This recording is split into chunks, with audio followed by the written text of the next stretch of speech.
After rejecting the ruling PDS offer to rejoin the Joint Legislators Forum on Naga Peace Talks, the opposition NPF in Nagaland today resolved to constitute its own committee called the Political Affairs Mission to interact with the negotiating parties and bridge the gap, if any, between the entities. The decision was taken in the meeting of the Working Committee of the Naga People's Front held at the party's central office in Kohima.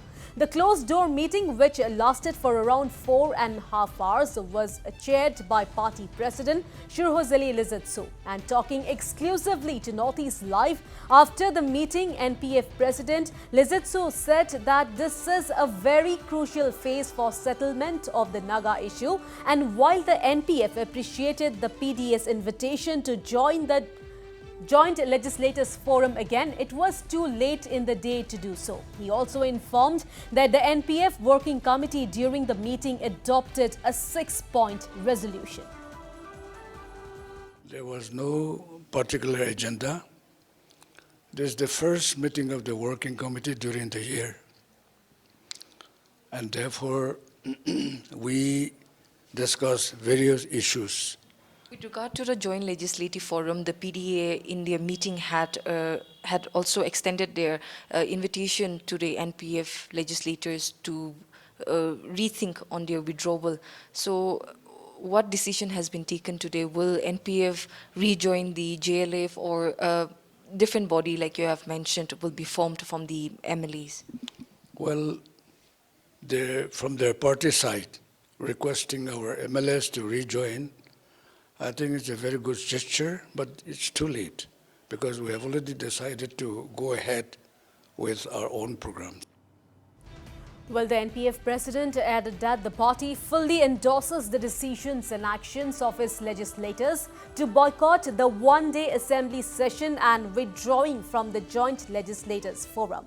He said that apart from the pandemic, the Naga political issue is at a very crucial stage and the members wanted more time to discuss these issues, but the speaker refused to extend the time.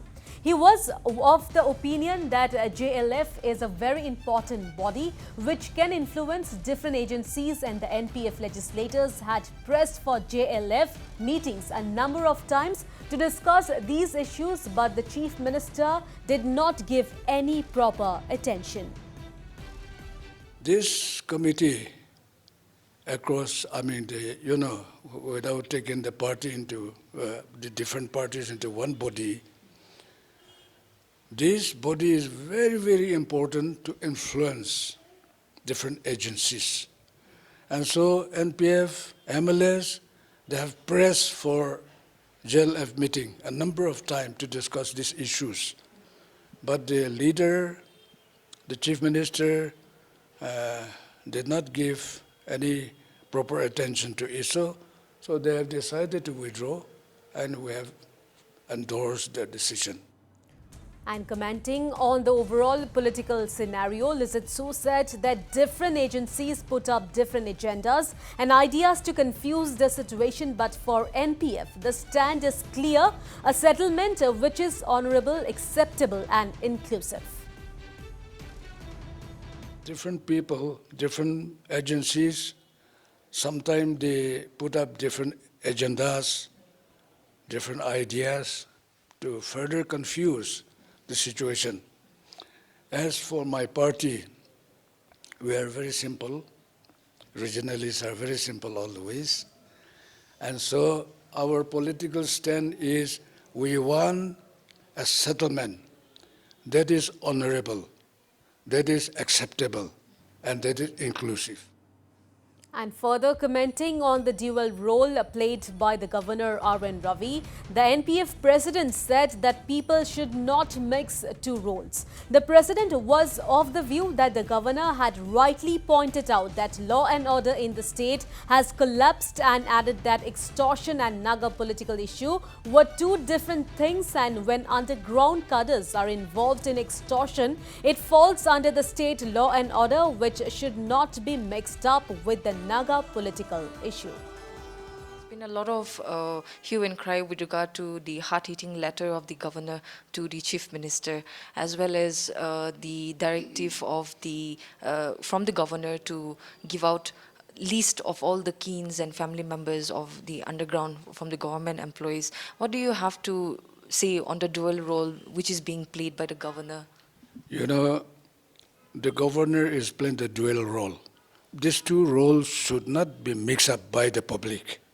He is the interlocutor looking after the settlement, which is under process, but he is also the governor looking after the state affairs. And when the state law and order has failed, governor was rather compelled to say that the law and order has collapsed in Nagaland. I think governor is right, but for us, we should not mix up the two things. Extortion and Naga political problem, these are two different things. Even underground cadres, when they are involved in these undesirable activities, it falls under law and order problem. But that should not be mixed up with the political problem. Political problems different, and day-to-day problems are different.